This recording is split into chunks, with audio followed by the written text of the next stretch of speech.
Good afternoon, all those here and all those online. We are so honored to have this afternoon Swami Shantatmananda, whom you all saw yesterday evening.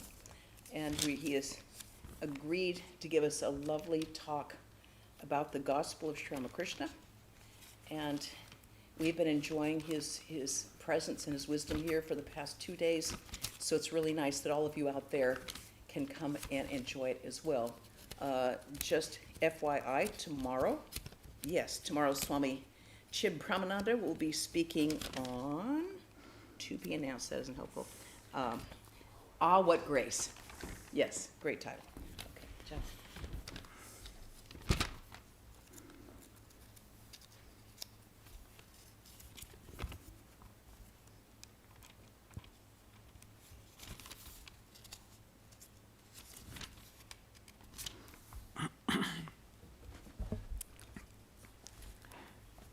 ओम स्थापकाय च धर्मस्य सर्वधर्मस्वरूपिणे अवतार वरिष्ठाय रामकृष्णाय ते नमः। जननीं शारदां देवीं रामकृष्णं जगद्गुरुं पादपद्मे तयो श्रित्वा प्रणमामि मुहुर्मुहुः। नमः श्रीयतिराजाय विवेकानन्दसूरये सच्चित्सुखस्वरूपाय स्वामिने तापहारिणे। Our dear Brajapranaji, other young novices who have joined recently, Swami Brahmananji, and other devotees, Amrita, Sukita are here. Some are online, probably. So, this is perhaps my most favorite book. Sri Ramakrishna often used to say, to kill oneself, a small instrument which they use in India to trim nails. It's not the nail cutter, it's a specially made in India brand. So that is enough. But to kill others, you need weapons and sword and so on.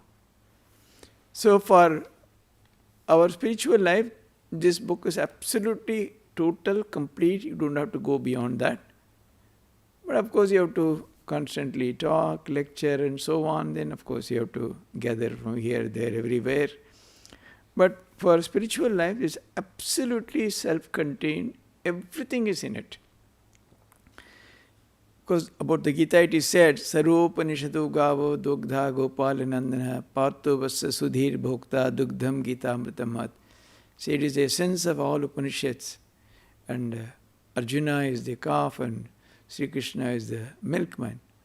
And then Sudhi are the very learned and wise people. They are those who drink milk. I think it's not only it is the sense of Upanishads, even much more than that.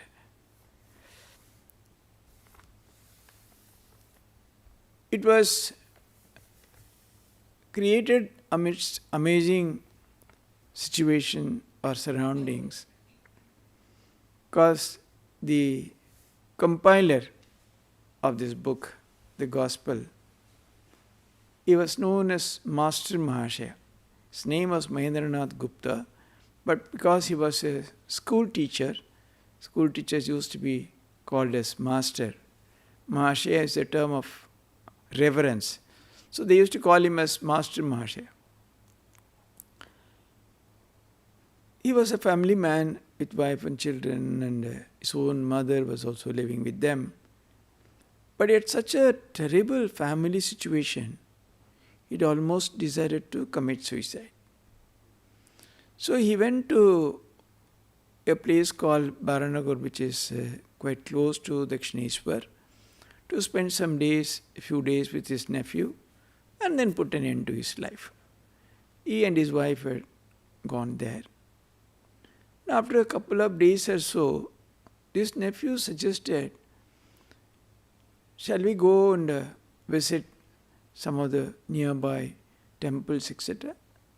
All right. Anyway, he had nothing to do, so he agreed. So he went. After visiting a number of places, towards the evening, this nephew said, here is a very beautiful garden temple nearby. One sadhu, one sannyasi, one paramahamsa lives there. Would you like to come and see? Normally already he was not even interested in life, much about meeting paramahamsas and all that. The normal answer, we have had enough, let us go. But somehow he said, yes, let us go. And then, normally those who come to Dakshineshwar, Sri Ramakrishna was living in his room at Dakshineshwar. Normally those who come there, first there was the Kali temple, and then maybe the Shiva temples, and then the Vishnu temple. But somehow, straight away he came to Sri Ramakrishna's room without even visiting other temples. And what he saw inside, he was stunned. He writes, I felt as if Sukadeva was expounding the Bhagavata. Because this is a huge connection, because those of you who are not aware, there was a king by name Parikshit. He was a very noble ruler. Once he had gone on a hunting spree, and while returning he was feeling extremely thirsty. So he entered an ashrama, because it was a forest region. And there a rishi was in a tremendous state of dhyana. He was completely immersed in dhyana. So he asked him 2-3 times for water. Obviously, he had gone far beyond his senses. He was not in a position to even reply. Then out of frustration or whatever it is, he took a dead snake and put it around the rishi's neck as garland and went away. The son of that rishis were actually, they were largely householders but living exemplary lives. He came and saw that his father, a great rishi, had been dishonored like that. Immediately he said, whosoever did this will die within 7 days of snake bite. Then by the time the father, he opened his eyes and he said, what have you done? Do you know who did this? He was a Trikala Jnani, he could see past, present and future. It was done by Raja Parikshit, our noble ruler. Maybe out of frustration or out of fun or something he did. Should you curse him like that? Go, run to him right now. Tell him, because they led such exemplary life, even the sons of the rishis, whatever they said would fructify, would come true. You go immediately. He went to the Raja, the king, but by the time, he himself had realized, because he was not a person of that nature, he was a very noble ruler. Then he knew his time for exit from the world had come. So he was already making arrangements for coronating his son and retiring into forest for a life of vanaprasthi, one who would live in the forest and reach the supreme goal of life. Imagine the traditions, these are all, great Indian traditions. So when the Rishi Kumara, the son of the Rishi, came and told him, oh Rajan, I have cursed you like this, but this will certainly happen. So he said, you have done very well, because anyway I was preparing to coronate my son and go to the forest. Now I know that I don't have to live long. Suppose you have to live a long period, maybe 20 years, 30 years like that. As against that, have just only 7 days. Then he retired to the banks of the Ganges and he called all the wise men, rishis, munis, everybody. His one question was, I have just 7 days to live. Please tell me, what should I do? I want to understand life and death. I want to go beyond that. I am prepared to do anything, but I have just 7 days. Please guide me. They were all very learned people, but no one had really conquered death that way. No one was such a great extraordinary scholar. So they were just helpless. Then at that time, this Sukadeva came there. This Sukha, he was said to be a Brahmagyani from birth. He was the son of the great Vyasa Rishi, who himself was an extraordinary scholar. He has done so much to revive Hinduism and all that. He has written so many Puranas. And after all his thing, the final work he did, even after the Bhashya and Brahma Sutras, it is said that he was not satisfied. He wanted to really enjoy the bliss of the company of God or expressing his devotional fervor, and that is why he wrote the Bhagavata Purana. Supposed to be a devotional scripture, but very many Advaitic ideas are strewn all in that text. So his son, from his birth, they know he was a Brahmagyani, because he never wore clothes, because he never felt he was anyway connected with the world. We need all that because, we have sense of male, female, these, that. If a person has never been, she's just as a small child, maybe 2 years, 3 years, does it know the difference between a man and a woman? Does it feel I am not wearing clothes and this and that? All that come as we, just as Adam and Eve, as we gather ignorance, we start having all that. So he was absolutely like that. He would go and everyone would revere.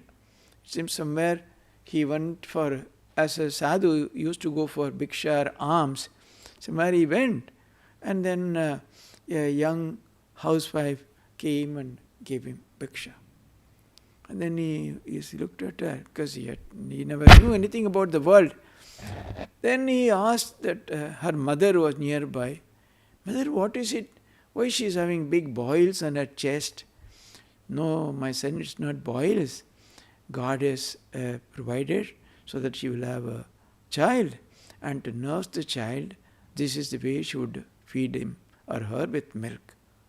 Oh, he immediately realized, if God can provide so much even for the unborn, what a fool I am, I am going for bhiksha.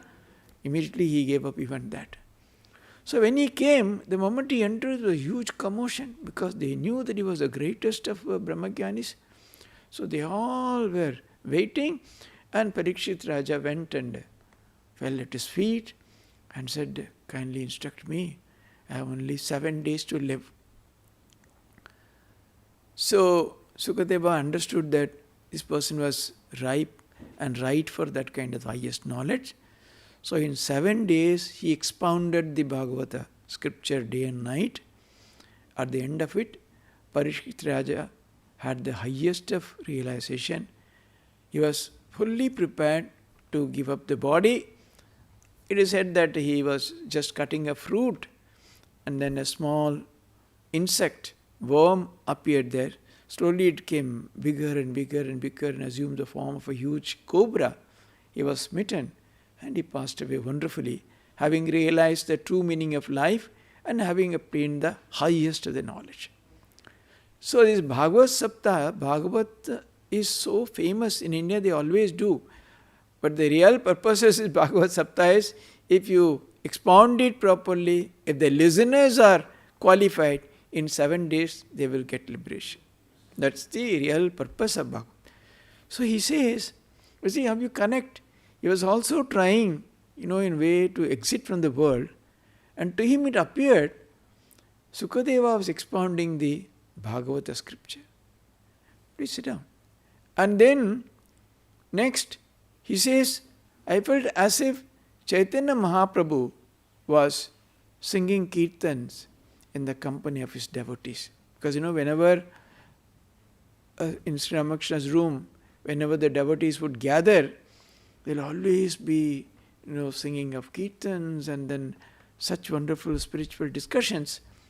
He saw as if Chaitanya Mahaprabhu was singing kirtans in company of his devotees. You can imagine the impact, just that one first look into the room, his first darshan or sight of Sri Ramakrishna, completely brought about a sea change in his mind in his attitude, what he was thinking, then immediately he thought that, oh, there are people.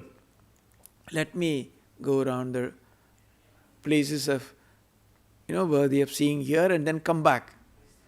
So then he came back, and then the first meeting with Sri Ramakrishna was also so wonderful. So he was a person who prided himself on English education. So he would argue, and Sri Ramakrishna thrashed him so much. He said, it was the first and last time I ever argued with Sri Ramakrishna. So many wonderful things. He said, you see, many questions he asked, and Sri Ramakrishna replied. And he also asked, Sri Ramakrishna asked, do you believe in God with form or without form? He was completely stumped by this question. What is he asking? If God there is God with form, then God without form cannot be true. If this God is without form, how can he be with form? How both can be said? Then Sri Ramakrishna said, he said, I believe in God without form. Sri Ramakrishna said, that is okay, that is all right. But remember that that's not everything. Remember that God is with form, without form, and is even much more than that. Simply he was totally kind of confused or what to say.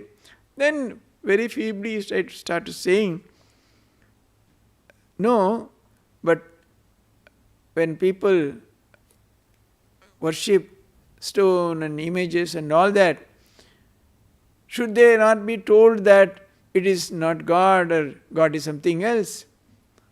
Then Sri Ramakrishna said, this is the one duty of the Calcutta people.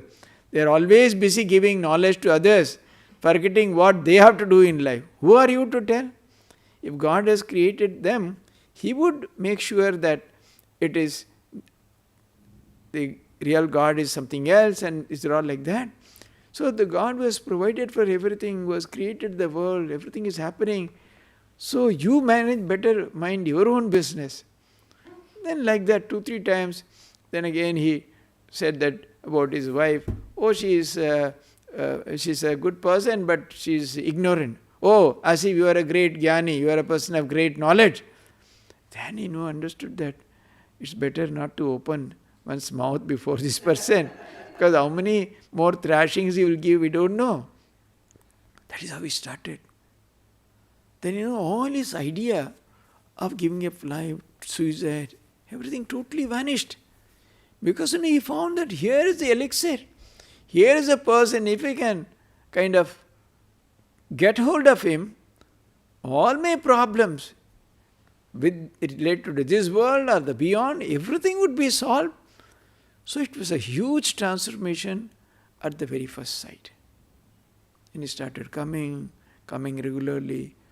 So much happened in his life. He was a person who believed in the non-dual idea of God and all that. How Sri Ramakrishna made him completely believe in the other aspects of God also. It's a huge, huge story. But then, during his tutelage under Sri Ramakrishna, during the 4 years or so when he was in close contact with him, he started making small notes for his own personal benefit. He never ever thought that he would bring it out in the form of a book or anything like that. Just for his own sake, he used to make small little notings here and there. And everything was so divinely ordained, so predetermined. Virtually, you can say God's will. Because another disciple of Sri Ramakrishna, who later on became Mahapurush Maharaja, Shivananji, Tarak, he was also trying to do it. Sri Ramakrishna clearly said, no, this is not for you. This is not your work. Someone else is to do it. So he stopped. Everything is a great purpose, because what all Sri Ramakrishna had spoken, if all had been recorded and published, I think there won't be even a single devotee of Ramakrishna. Because he gave such intense ideas, such extraordinary ideas, such powerful ideas to the future monastics. they would come on working days and no one else would be there. So if Tarak were to write, he would have written down everything, published everything. That would have been a disaster. So Sri Ramakrishna wanted, no, Master Mahashay alone should record. He would come only on holidays. He would not come so frequently. And when he would come, there will always be other devotees. So Sri Ramakrishna gave him only those which the normal rung of devotees can digest. In and through that also, if you penetrate, if you go deeper, you will get everything.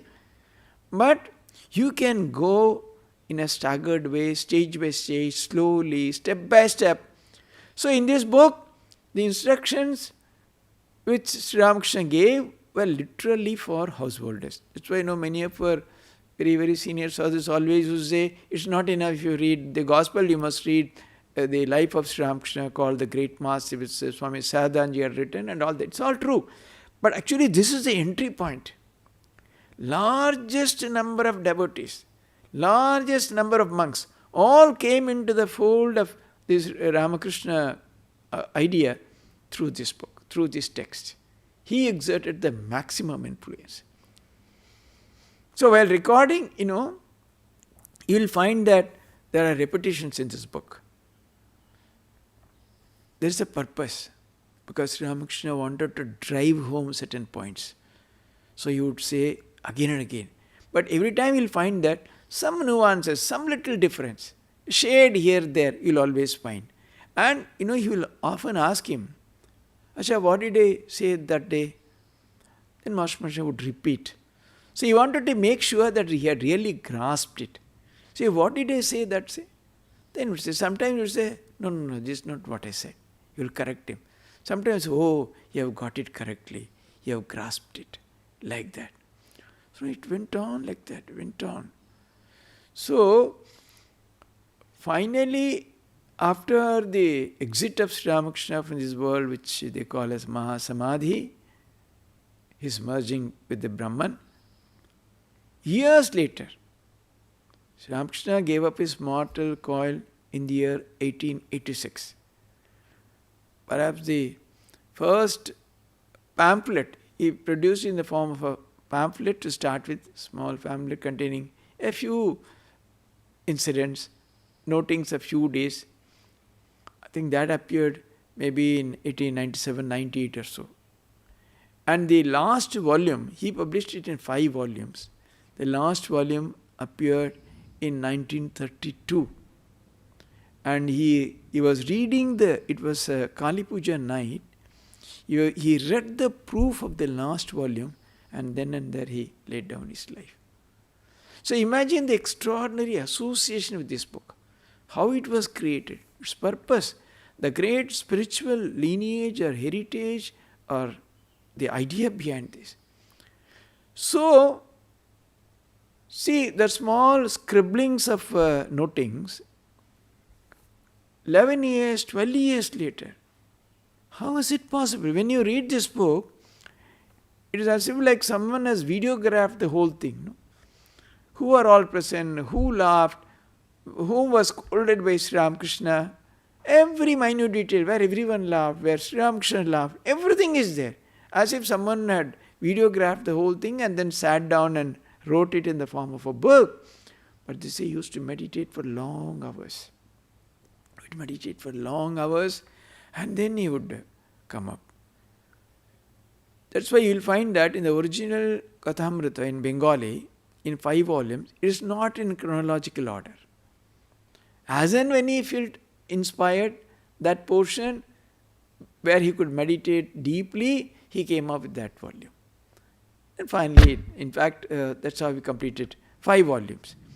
So there are repetitions in some places, and he knew that this was a very special task, which he was very fortunate to have been allowed the privilege. But when the first pamphlet came, Swami Vivekananda was all praised for it. Completely approved it.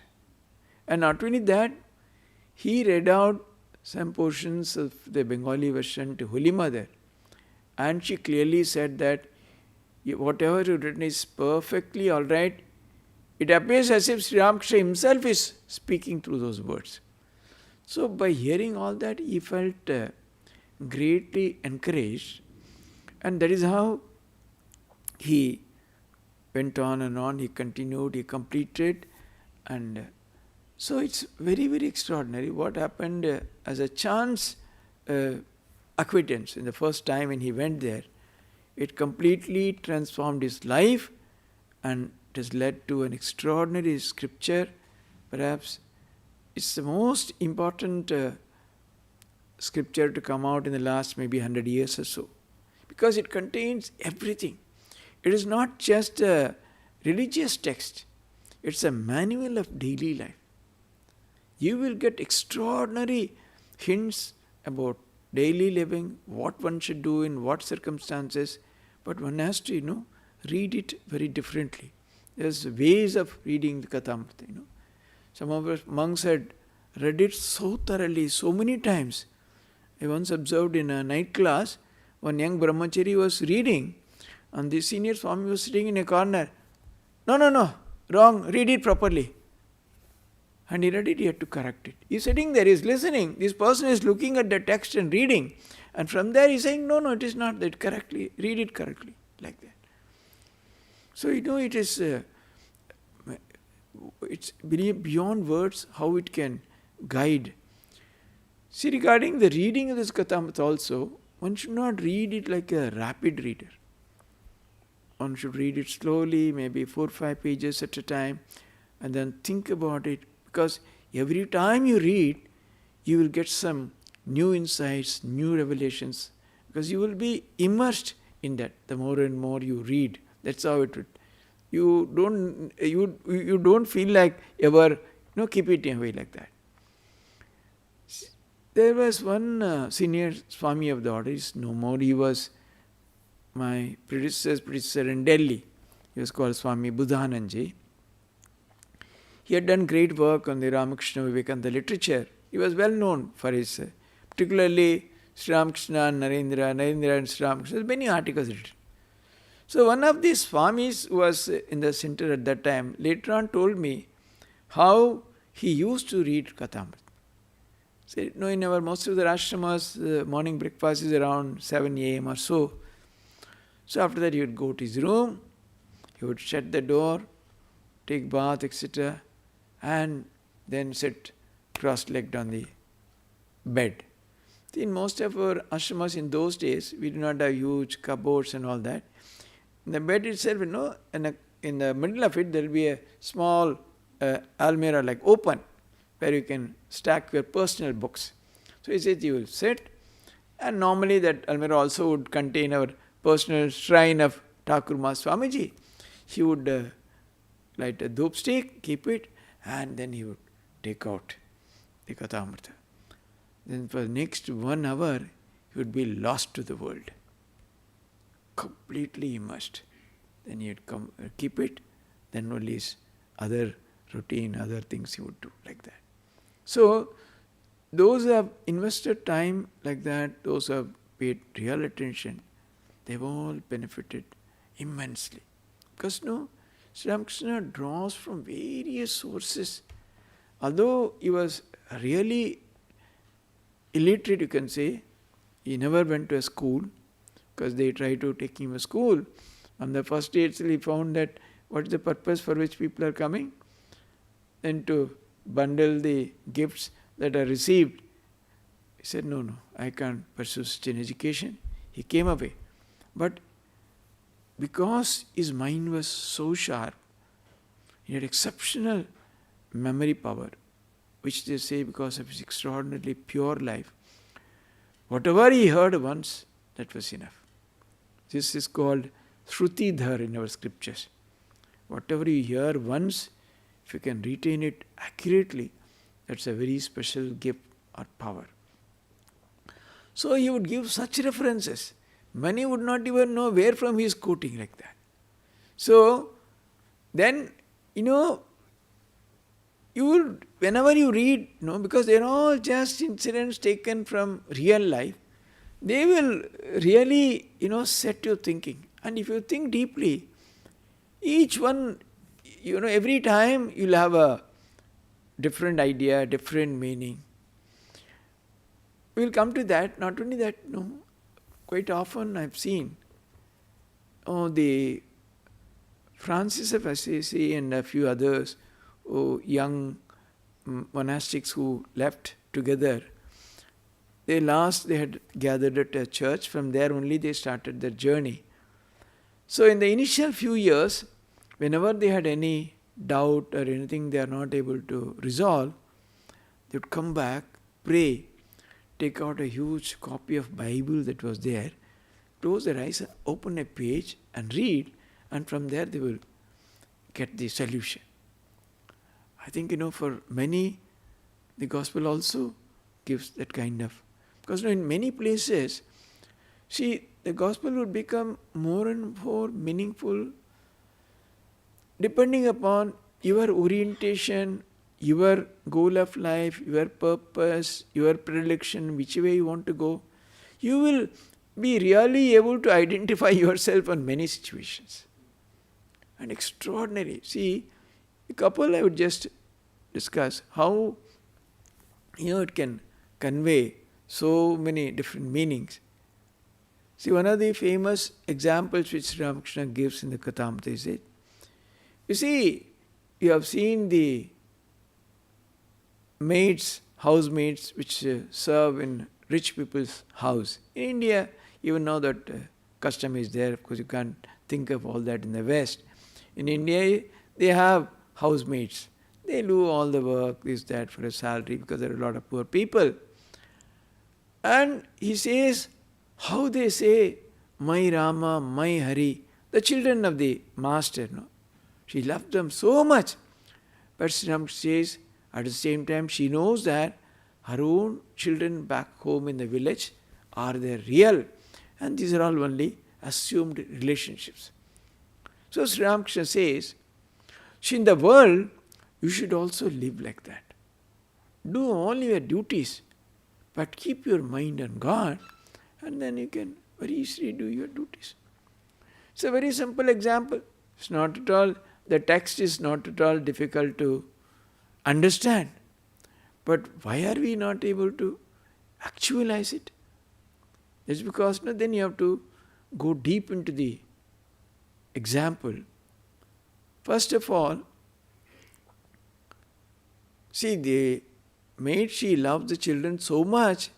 Many of them, when they grow up, they are more attached to her rather than even their parents. Because they really, her love for those children is very genuine, very real. Not that she is practicing hypocrisy or anything like that. She genuinely loves those children. But yet, she knows that the children back home, they are her home. What are the things that make her feel that way? Because, first of all, the world in which she lives, however alluring and attractive it might be, she knows it is unreal. She has the least doubt that, supposing she does something wrong, that very moment her job would go. She would be thrown out. However much she might plead, I love you, Rama and Hari, very much, go, somebody else will come and do it, you better clear the place. So, she has completely understood the unreality of the world in which she is living. Whereas, we are nowhere near that. That's why this example is not really working for us. For us, the world is real, absolutely real. Whatever be the blows that we receive, whatever be the difficulties, sorrow, suffering, quickly make up. And again we are back for the next innings. That's why, see, I have seen so many cases. A close devotee of the ashrama, he had a son and a daughter. See, the daughter was elder, she was working in a government job. He was getting a decent salary, she was into bhajans and all that. She was some 37, 38 years old. And she said that I am not going to marry and all that. It was all going on nice.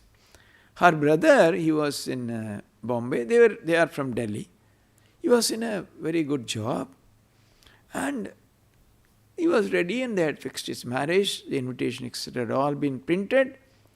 Week before the marriage, he gets an information that his son is found dead in the bathroom. So he rushed, he went there, but they could never find out what exactly happened, why he died. And somehow they brought the body to where most of the relatives were in Hyderabad. They did the cremation and all that, and then he came back and met me. I felt that I can't look at his face. How do I console him? What shall I say? I may say some, here and there I can give some reference, something, but that will not work. I know that I don't have the power just by touching or telling him a few words, he would feel completely consoled. I was feeling so small in front of him. Somehow I spoke for some time and this and that because he was such a good devotee, an extremely honest person. Then he went home.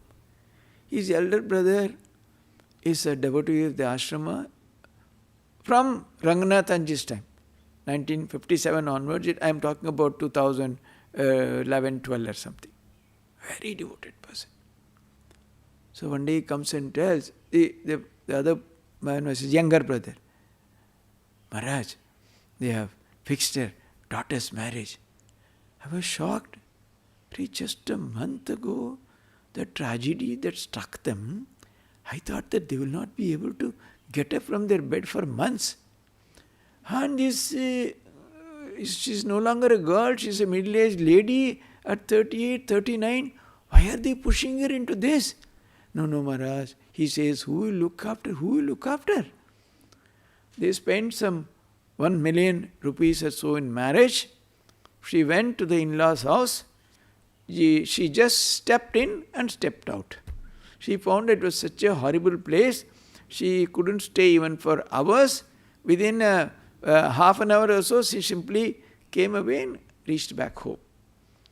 So, all this fanfare and all that, cost of 1 million rupees, he brought back his daughter as divorced or whatever it is. The title is all he could give. See what I am saying? Why? The tragedy had not really, although he is a good person, he is ethical and moral. See, being ethical and moral and being spiritual are totally different. He did not turn him completely to that. If he had completely turned his attention to that, his life would have been different. So most of us who live in this world are busy with one thing or other. Anything might happen. We somehow recover 1 year, maybe 6 months, 1 year, 2 years, whatever it is. Again we are back to the old ways. But if one can really hold on, then life becomes different. I'll say that incident also. Again, a couple in Chennai, husband and wife, both. The husband was very highly placed, was director in several companies, and their only son. They had only one child, a son. He was a chemical engineer. He was to go abroad after a few days. So suddenly he felt some fever or something, and they took him to a doctor. There's only 1 week time left. So the doctor gave him some medicines or something. That was not working. They said, no, better you admit him. We are going to examine. They examined him. After 2 days, they transferred him to ICU, and on the 6th day, he died. Died of malignant malaria. So the whole world came shattering down to them. Nothing left for them in the world. Nobody. Fortunately, this very boy had taken them to Ramakrishna Mission Chennai 1 year ago. He was the first to go, and somehow he persuaded his parents to go, and at that time, Swami Atmasanja's vice president had come on a visit, so he met them first. So then they remembered. Then they went to Chennai Mutt, met Swami Ranganathanji. Maharaj gave them so much time, so much solace, and initiated both of them over a period of time. And then they completely turned a new leaf. He gave up all his possessions, gifted away most of his properties probably, gifted in so much, finally they were almost in difficulties. And they purchased a small house in the outskirts of Chennai, and day and night they were living a different life. His husband was conducting classes and Bhagavad Gita, Upanishads to all those a few people nearby. And this lady was teaching stotras, etc. to small children. They are alive. They are 90.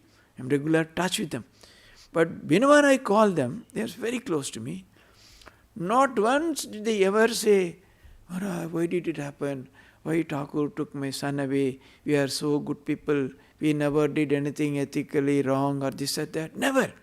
Whenever I talk, they will say, oh Maharaj, in that last talk, you spoke about this idea. You will discuss that. Or you will say, Maharaj, this is the latest book I purchased in Chennai Mat about Sashi Maharaj, about Turiyanji, about something. Nothing else. Both are like ripe fruits, ready. Say, just we are waiting, Maharaj. We are waiting for the call, any time. Fortunately, finally they are finding it very difficult. Recently, they found a very beautiful old age home close by. They are shifted there. They are being looked after well. They have calculated for the next few years, whatever money is there, they can spend the whole thing and it will be enough for them. Like for the next 10 years, they have more or less money. They know that they will not live that long.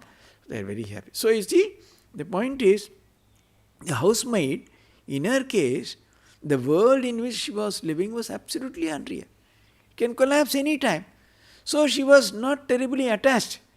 But in the case of all of us who read the Gospel, or we say that we are swearing by Gospel, for us, somewhere or other we are attached. Whether it is ashrama or a house, ashrama is also a bigger world. It's not free from all that. In some way or other. So that is why this example will not work exactly like that. And then she knows that, see, as far as she is concerned, her relationship with these children, with all that intensity or love or affection, yet she knows that it's an assumed relationship. It's not original. It can collapse at any time.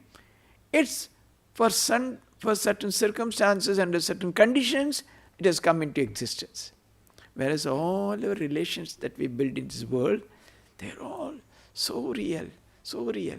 We can't, however, any number of blows we might receive, but yet we are unable to concede that no, these are all not worth having. So it's very difficult. So Ramakrishna, in a very subtle, small way, he injects, but then it's difficult to practice. Then coming to the final point, the children back home, nobody need tell her, oh, they are your real children, you have a real relationship. Nobody need tell, it's spontaneous. But whereas in our case, our relationship with God is absolutely superficial.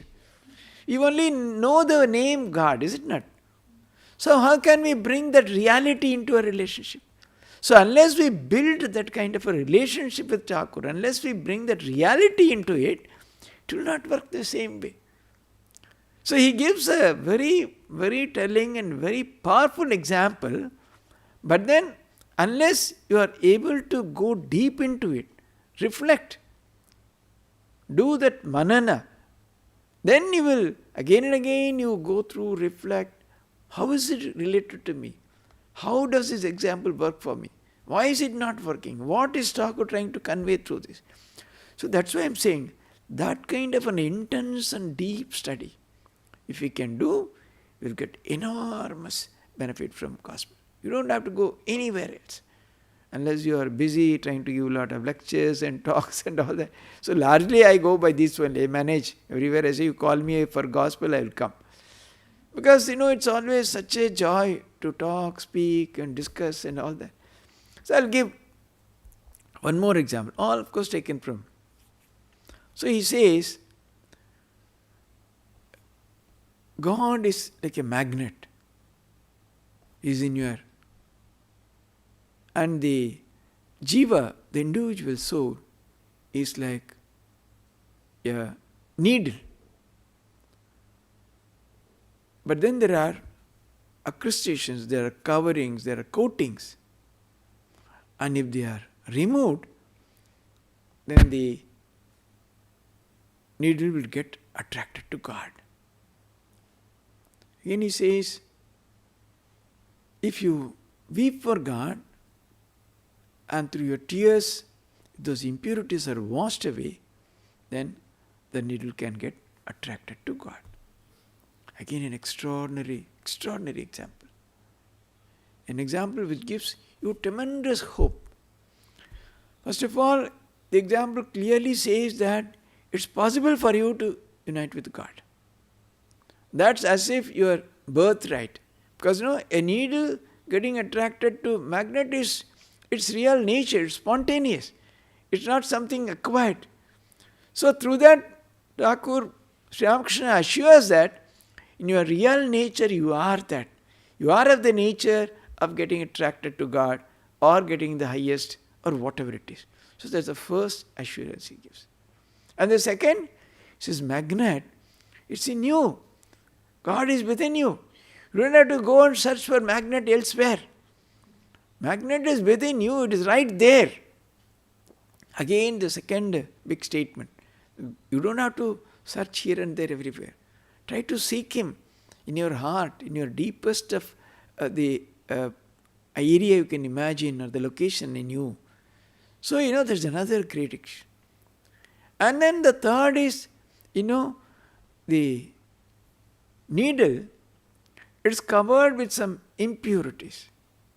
What are the types of impurities? Supposing there's a coat of magnesium or something insoluble dirt, it can never get attracted. So the impurities that are there in you are simple. They can easily be removed. You can be cured of that impurities. There is another great assurance he gives. They are not, there are even some schools which you talk of eternal hell, can never come out. It also says. It is no. The impurities, see how often we feel so completely overwhelmed by, if you think of once what all one had committed, our past or whatever it is, anything. The more you try to go a little deeper into spiritual life, more all those things, people who are not busy with God or anything, they live very carefree life. They are not bothered about anything. The moment you turn your attention to something serious, all those things confront you. What have I done? Have I done justice? Am I really worthy of Thakur's that place, presence and so on? But he gives a tremendous assurance. They are all easily soluble impurities. And you don't have to search for solvent anywhere. It is within you. Your own tears can wash away those surface level impurities and give you such a state of mind. You will get attracted to God, the magnet that is who is within you. You see how through a simple example, how he gives an enormous assurance about spiritual redemption of every person. So Mother literally put it into practice.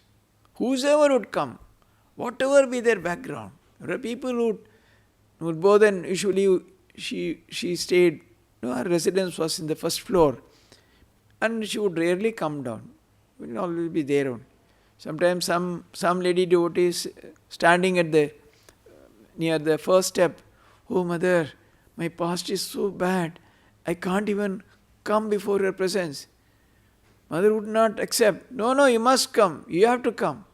When this lady comes, Mother will embrace her. No, I will give you Diksha, but surrender everything at the feet of Thakur.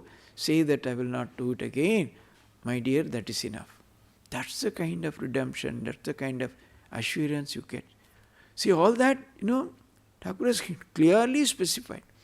You have nothing to worry. Whatever you think as your shortcoming, impurities, these, that, they are all of such a transitory nature that they can be removed just like that. A little effort. That's why, again and again, Mahashay, he was in a great state of, kind of confusion. Because the more he saw Sri Ramakrishna, the more he was overwhelmed by his personality. So here is a person, just at the drop of a hat, he goes into samadhi. And in his presence, imagine the effect a devotee would feel in Sri Ramakrishna's presence. Completely transformed, totally different nature, elevated, an exalted state. But the moment he goes back, again back to square one, again all those bondages. Sri Ramakrishna sometimes had even scolded him for being worldly. But Sri Ramakrishna always somehow had a very special affection for him, just as he had for everybody. The only thing was, at some point of time, Master completely surrendered to him. Ananya chintayanto mam yejana paripasate tesham nityabhyuktanam yogakshema mahami. So he took care of everything, not only about this world, other world, his entire life, his spiritual life, just as Sri Krishna shares in the Gita. Ananya chinta, a person who has no other thought other than me. If he worships me like that, I take care of such a devotee in all aspects. That's what Sri Ram, because the only thing, see, that also Sri Ramakrishna made him, because he was very argumentative. He was ready to surrender. But by giving him such blows, he made him understand that you are wasting your time doing all that. Don't do all that. Come, surrender. You have a very quick way to redemption or spiritual illumination. Why are you wasting your time? So, when he saw that, when he goes back, and in that surroundings, he had a very terrible family life. His wife tried to commit suicide once or twice and all that. He was a very worried man. So, once even he simply asked Sri Ramakrishna, what would happen if a person, the family, they are not in tune, they are not spiritually oriented, what should such a devotee do? Flat, Sri Ramakrishna bluntly said, give up such a person. Then he was simply sitting aghast. What would happen? They would all die of starvation. He would go immediately. But the entire family would die of starvation. He had young children. There was no one, no other earning member in the house. Just sitting. Sri Ramakrishna said that openly, loudly, in front of all those present. Then he comes near Mahashay, and in his ears, so that he only hears, he tells him, you see, but if someone is deeply devoted to God, everything is arranged for him. A wicked king, those days, a wicked king can cause so much trouble to the citizens. It was in those days. A wicked king or a family member who is totally of a different nature, everything will come in your favor if you are a real devotee of God. Then he felt a sigh of relief. He has given me a way out. So this Master Mahasaya, I would again and again ask him, because he knew that Sri Ramakrishna is not going to live in this mortal frame forever. What would happen if he goes? How am I going to survive after that? Here, whatever might happen in the house, after 10 days, 12 days, when he comes, it's all gone, totally rejuvenated, goes back, again suffers, again comes back. It keeps on happening. But at least he knows, here is an elixir, here is a place of redemption, here I can go and do everything. But then he was wondering, what would happen if he goes away? And so he would again, in the Kathamrita, never has he ever exposed himself as Master Mahasaya or Mahendranath Gupta or anything. Maximum in many places he says, a visitor, a guest, someone who had come, who had asked, a devotee. These are all his own questions. But he has completely, camouflaged him, and he has written like that. A few places he writes yam, meaning Master. That's all. So, in several places you will get the same question. He asks, is it possible for those in the household to realize God? Again and again you would ask. Because what would happen? In your presence, it's totally different. When I go back, it's totally different. So what do I do? Is it really possible for householders to realize God? Every time Sri Ramakrishna assured him, it is possible, it is possible. Of course, he would change the formula a little here there. Normally, he would say always, living in solitude, Nirjan Vas, as it's called. 1 month, 3 days, 5 days, 1 week. Once Master came, and that's where we are about to read today, I don't think we have time. 24 days or 25 days he stayed at Dakshineswar continuously. Sri Ramakrishna say, stay for some time, practice. Because living in the same atmosphere day and night, it's impossible for you to move out of that. Every corner, every place, every furniture, everything would again and again remind you of the world.